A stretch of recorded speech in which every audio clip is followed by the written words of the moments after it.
Bon, je vais commencer par l'installation, plutôt la création de la machine virtuelle. Euh, et pour cela, je procède comme suit. J'ai quand même des difficultés avec ma caméra.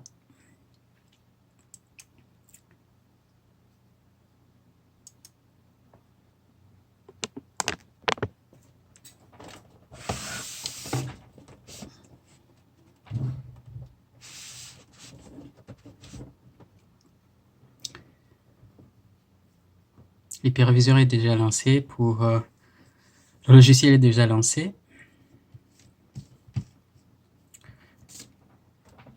Difficulté avec ma caméra.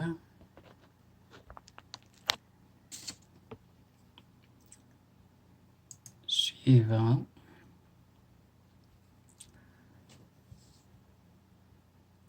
Ici, on demande le choix d'installer l'ISO ou bien installer à partir du disque, soit maintenant ou bien après. Donc, moi, je choisis d'installer l'ISO, mais plus tard.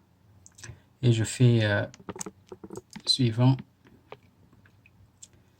Ici, nous allons choisir le système d'exploitation de la machine virtuelle. Donc, c'est Linux. Ici, c'est les paramètres qu'on nous propose déjà. Alors, je les prends parce que HyperFire est basé sur la construction de Linux. Donc, je suivant. Ici, on nous demande de donner le nom et puis choisir le dossier de localisation de la machine virtuelle. Le nom ici, je vais donner HyperFire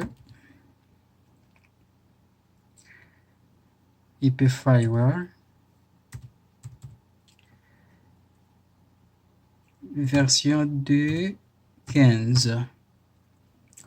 Le dossier, je vais laisser le même puisque je travaille sur ma propre machine. Et je fais suivant. Demande de choisir la capacité du disque dur. Je vais mettre 20 puisque ça c'est arbitraire parce que HyperFire c'est un logiciel très léger qui ne demande pas beaucoup de ressources.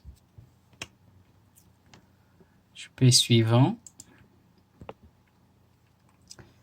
Ici, je vais cliquer sur Customers Hardware pour choisir, en fait, insérer l'ISO, l'image ISO, ajouter des disques durs, choisir aussi ou bien attribuer la mémoire RAM.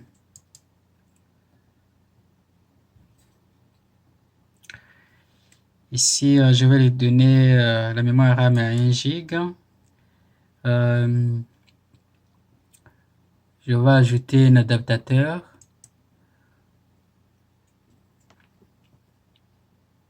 Ajouter adaptateur.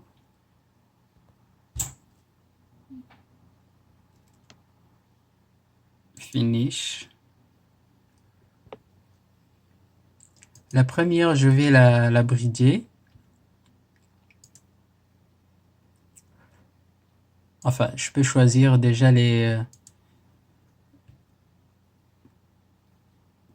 l'adaptateur déjà configuré parce que en fait j'ai travaillé avec ça pour des tests, donc tout est déjà configuré, mais je présente seulement le processeur par lequel je suis passé. Ok. La deuxième, je vais la mettre en bridge automatique tout simplement.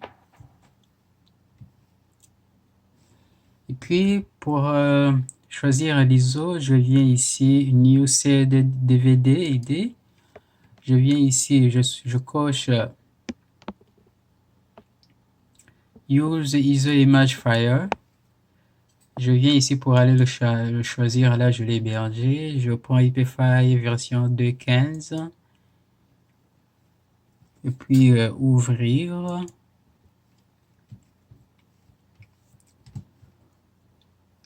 Une fois tout ça ajouté, je fais close. Et Finish.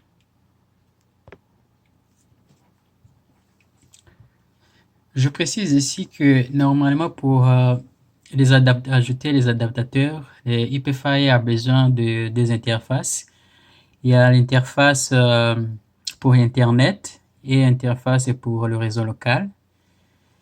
Et l'interface pour Internet, j'ai déjà configuré ça pour... attendez, je peux aussi montrer ça, comment j'ai fait ça.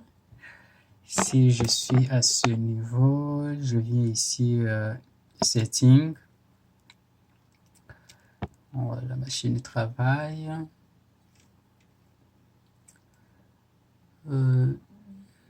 Non, c'est pas ici exactement. C'est dans Edit.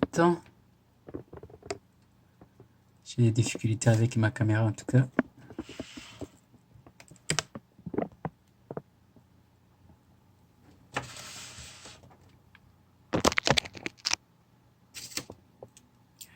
C'est ça. Edit.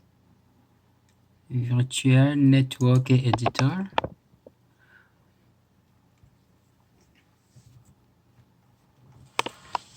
Et voilà, on tombe sur cette page.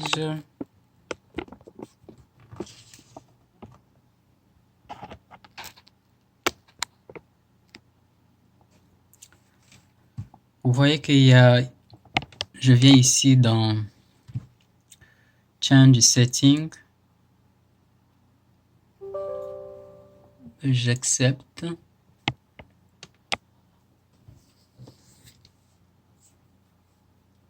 En fait, ici, c'est la création de machines virtuelles en général.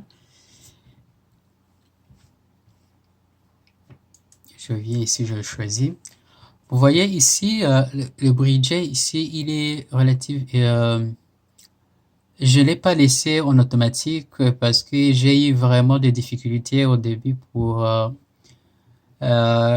pouvoir activer ou bien aller sur la page web de configuration des IPFI. J'ai eu des difficultés. Il a fallu que j'essaie de m'informer davantage. Et donc, il a fallu que je ne laisse pas en mode automatique, mais plutôt j'ai choisi cette interface IPFI Relate de PCI G Family Control. En fait, c'est un contrôleur, je crois, de euh, contrôleur automatique des adaptateurs ou bien du réseau. Bon, enfin, euh, j'ai pas trop de connaissances là-dessus. Et pour le Wheeler, le VMware-Net, l'adaptateur 1, je l'ai bridgé aussi, mais lui, je l'ai connecté en Wi-Fi parce que ici, le pare-feu accepte en fait soit des RG, les connexions RG45, mais ici, puisque j'utilise le Wi-Fi, donc la carte, je la configure en Wi-Fi. C'est à ce niveau-là qu'il faut vraiment faire attention, sinon ça ne marchera pas. Donc, comme tout est déjà configuré, alors je peux cliquer OK ou bien j'annule parce que tout est déjà bon.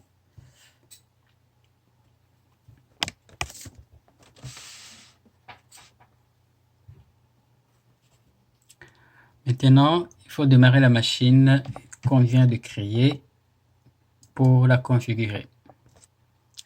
C'est parti.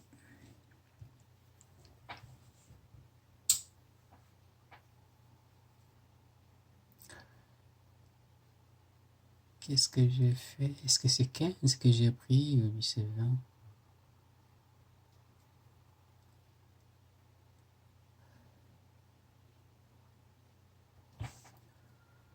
Ok, on clique ici, continuer. Je crois que je me suis trompé de la version, mais je vais quand même tenter le coup.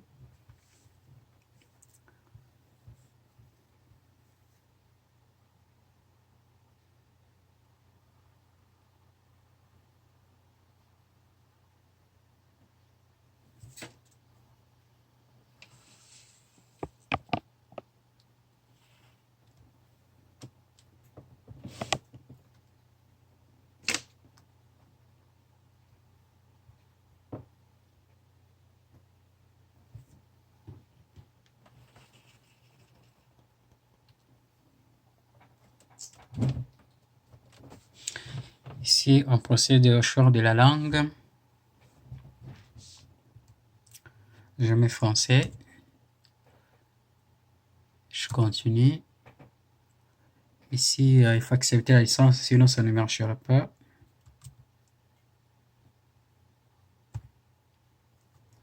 Espace, voilà, on choisit. Et puis, OK.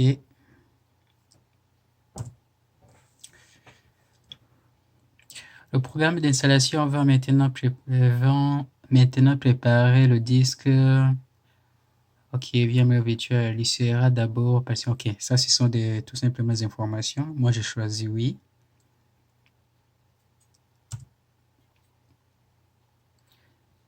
Ici, c'est le système, en fait, de fichiers. Je choisis oui aussi. Et là, le système commence à installer.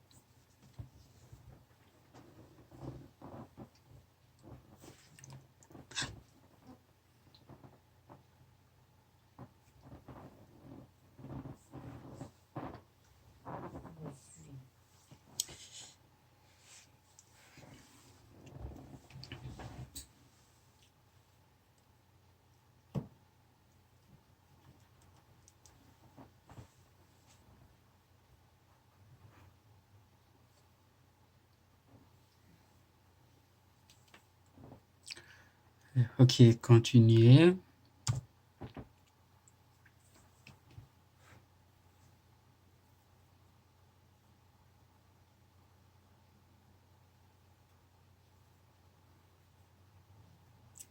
Ouais, c'est la vraie version. Donc là, OK, je continue.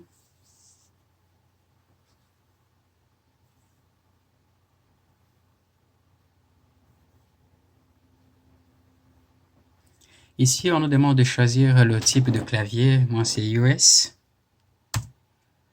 Le fuseau horaire, c'est canadien Est. On nous demande de choisir le nom de notre machine. Je le laisse comme ça, IPFire. Puis OK. On nous demande de choisir le nom du domaine. Je laisse tel qu'il est. On nous demande de choisir le mot de passe pour le super utilisateur.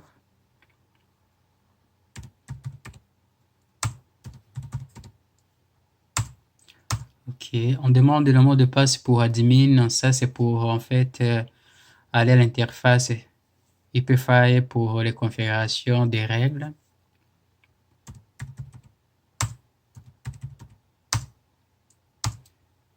Et c'est terminé. Là, maintenant, on nous demande des configurations. On choisit le type de configuration. Parce que, comme je dis, dans mon document de préparation de la formation, en fait, il y a, je crois, 4 interfaces. Il y a l'interface WAN, il y a l'interface LAN, il y a l'interface de DMZ, il y a aussi l'interface de Wi-Fi. Donc ici, on va choisir tout simplement deux interfaces, le WAN et LAN. Je l'ai choisi. OK. Sélectionner la configuration et réseau pour. OK, c'est ça la configuration réseau que je choisis. Red qui veut dire en fait qui fait référence à l'interface Internet et Green qui fait référence à l'interface LAN et réseau local. Choisis OK. Là maintenant je passe à attribution des pilotes et des cartes. Choisis OK. Pour l'interface LAN, donc je choisis. Ici, il faut faire excessivement attention parce que si on attribue la mauvaise adaptateur, le mauvais adaptateur au mauvais interface, ça ne fonctionnera pas.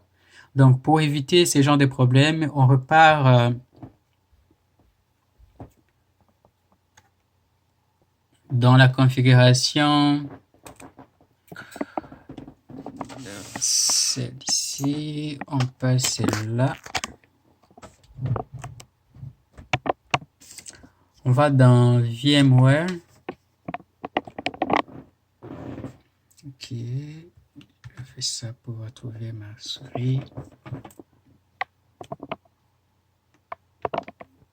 Difficulté avec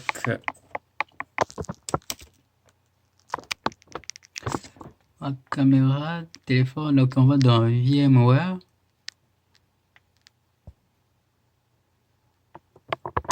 C'est vraiment flou là, j'ai des difficultés en tout cas.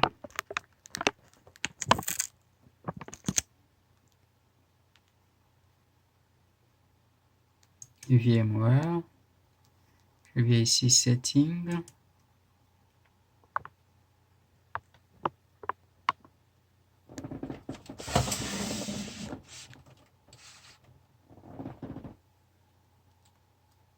Un instant.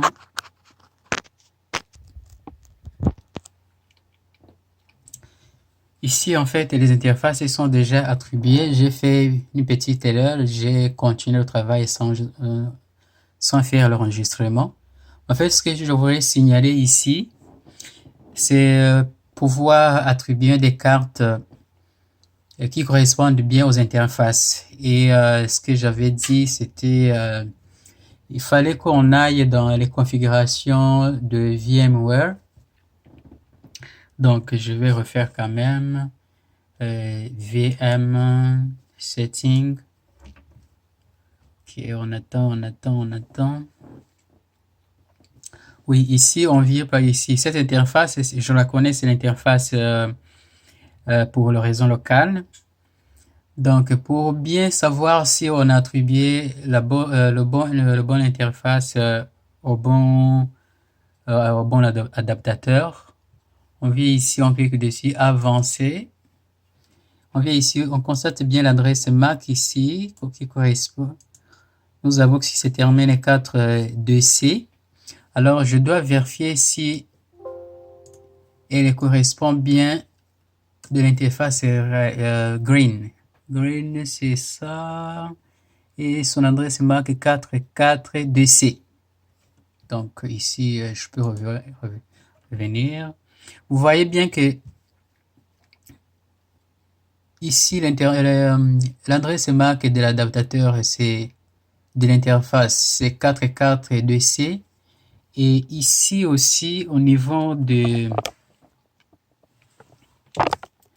l'adaptateur, vous voyez ici, oui, je peux zoomer quand même. Oui, ok, parfait. L'adresse est marquée sur l'adaptateur aussi, c'est 4.4.2c. Donc, c'est bel et bien l'interface qui va sur la partie green et l'horizon local. C'est ça la précision que je voulais vous montrer et comment en fait il faut faire cela.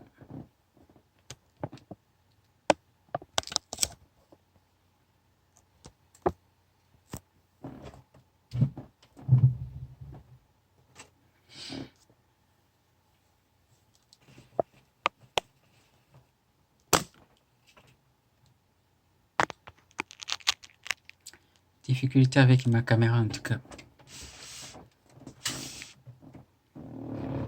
Et voilà. Ok, j'annule.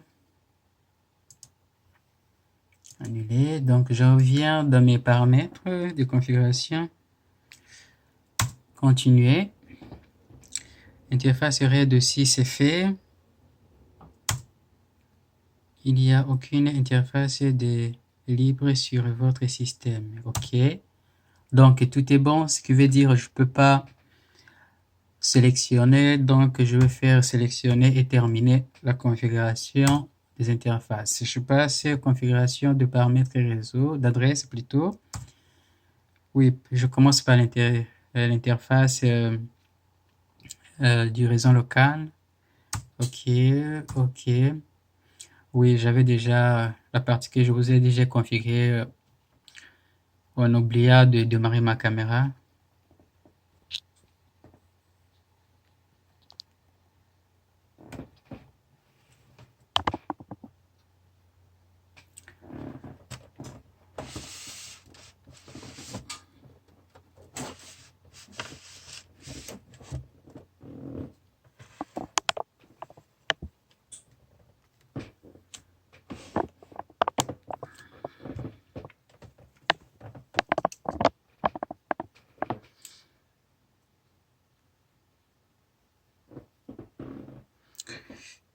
Ok, ok, ok. Je passe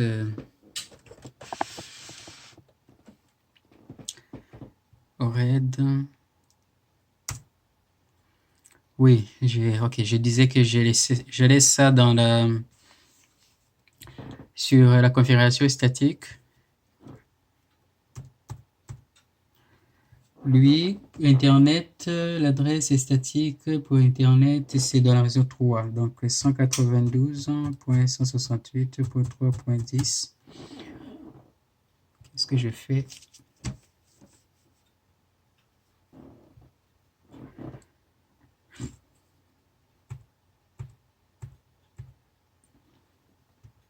Oui, 192.160.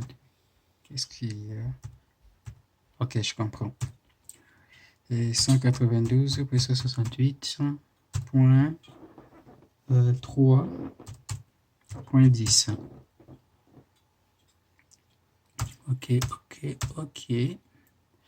Là, les configurations aussi sont terminées. Je passe à autre chose. Ok.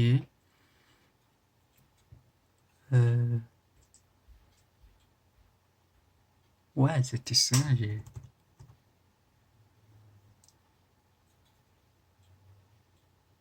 Entrer les informations IP pour l'interface RAID.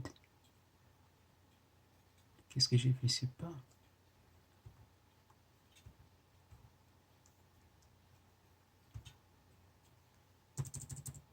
C'est le réseau 3.10. Ok. Là maintenant, c'est bon. Ok. Aussi terminé. Je passe paramètres DNS et de la passerelle. Ici, le DNS principal, il est dans le réseau 10. Ce sont des adresses prises aléatoires.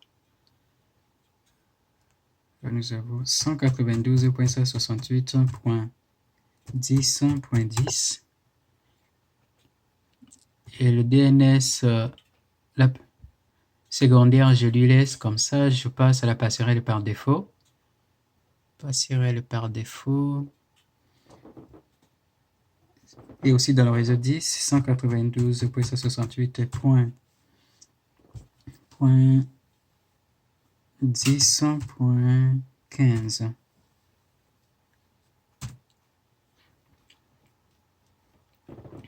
Je fais OK, OK. Là aussi, c'est terminé. Je choisis OK.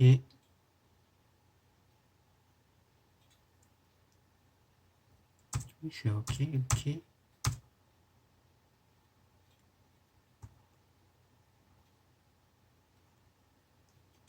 Ouais.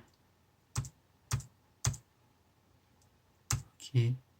Je vais ici, je choisis terminer. Yes. Maintenant ici, configuration du DHCP en saisissant les paramètres suivants. Ici, c'est pour configurer le DHCP du réseau LAN local pour que lui-même puisse attribuer des adresses sur les machines locales. Donc, espace est pour activer. Et puis, on vient pour la configuration. Ici, on demande les adresses de début et de fin. Donc, ici, comme je suis dans le réseau 5, je définis 192.168.5.11. Ça commence par 11 parce que le 10 est déjà pris par le routeur, l'interface. Jusqu'à 30. 192.168.5.30. Et puis, on demande DNS primaire. Celui que je venais de configurer, le DNS primaire, c'est 10. C'est 10.10. 10.10. Primaire, bon, je ne l'ai pas configuré. La passerelle, Par défaut, oui, on l'a déjà configuré. Et tout est OK. OK. L'installation est terminée.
Donc, l'installation est terminée. Là, je peux me connecter.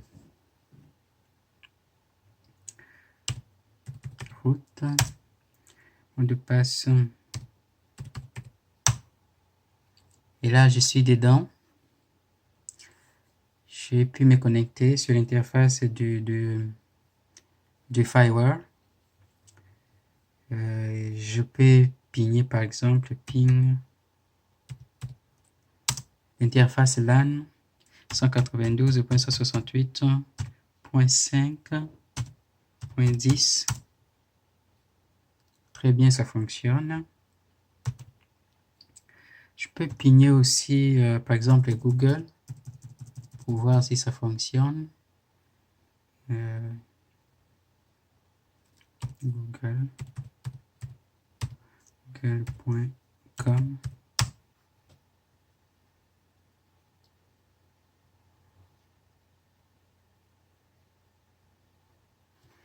Ok.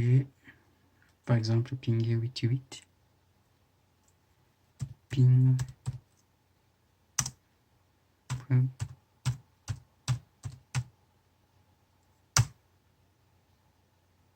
Oh, je sais pas qu'est-ce qui ne marche pas.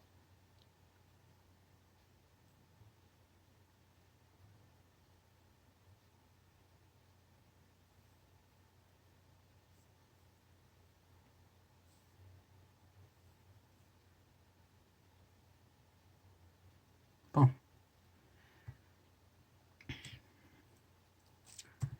Ping.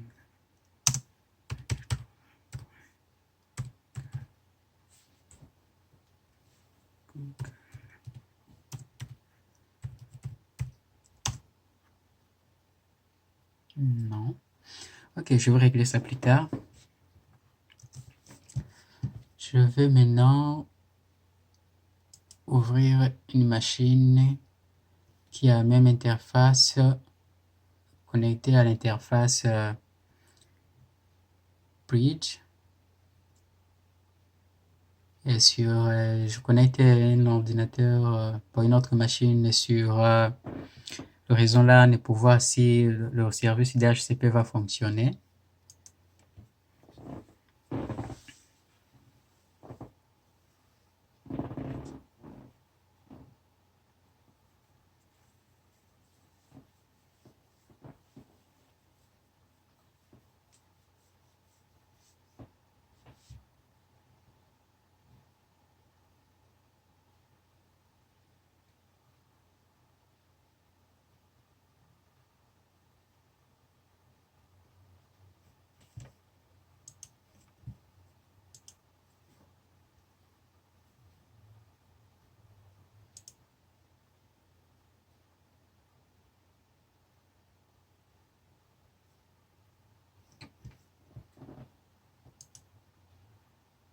Customer 1. Est-ce qu'il est bridgé?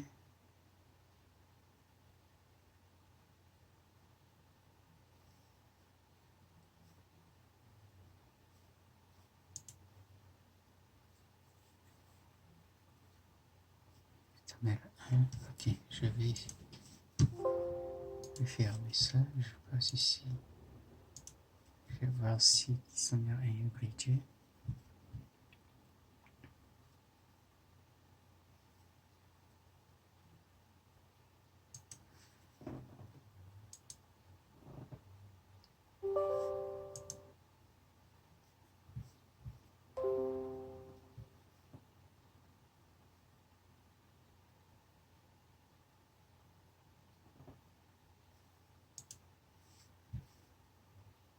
HTML 1. Oui, c'est bien bon, il est bridgé. Sur Wave 1. Automatique. Très bien.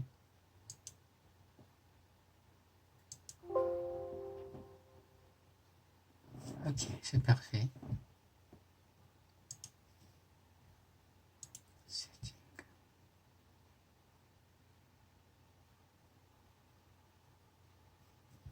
Donc c'est ça, la question est oui, le bridge. Oui, bridge automatique. Ah, il est connecté. Ok. Je viens ici pour... je ferme tout ça. Je viens là pour ouvrir ma machine.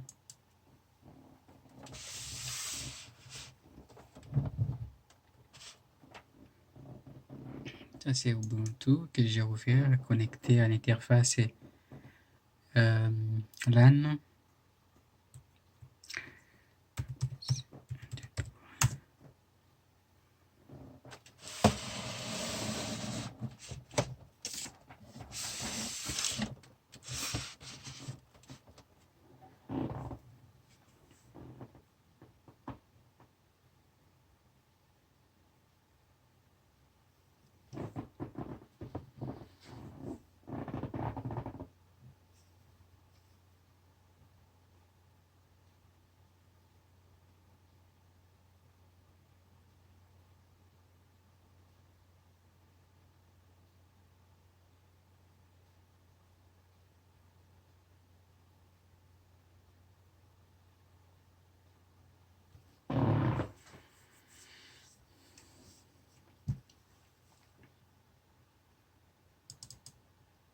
Je vais voir les adresses. Je vais voir si il a obtenu une adresse parce que le service DHCP il est activé. Difficulté toujours.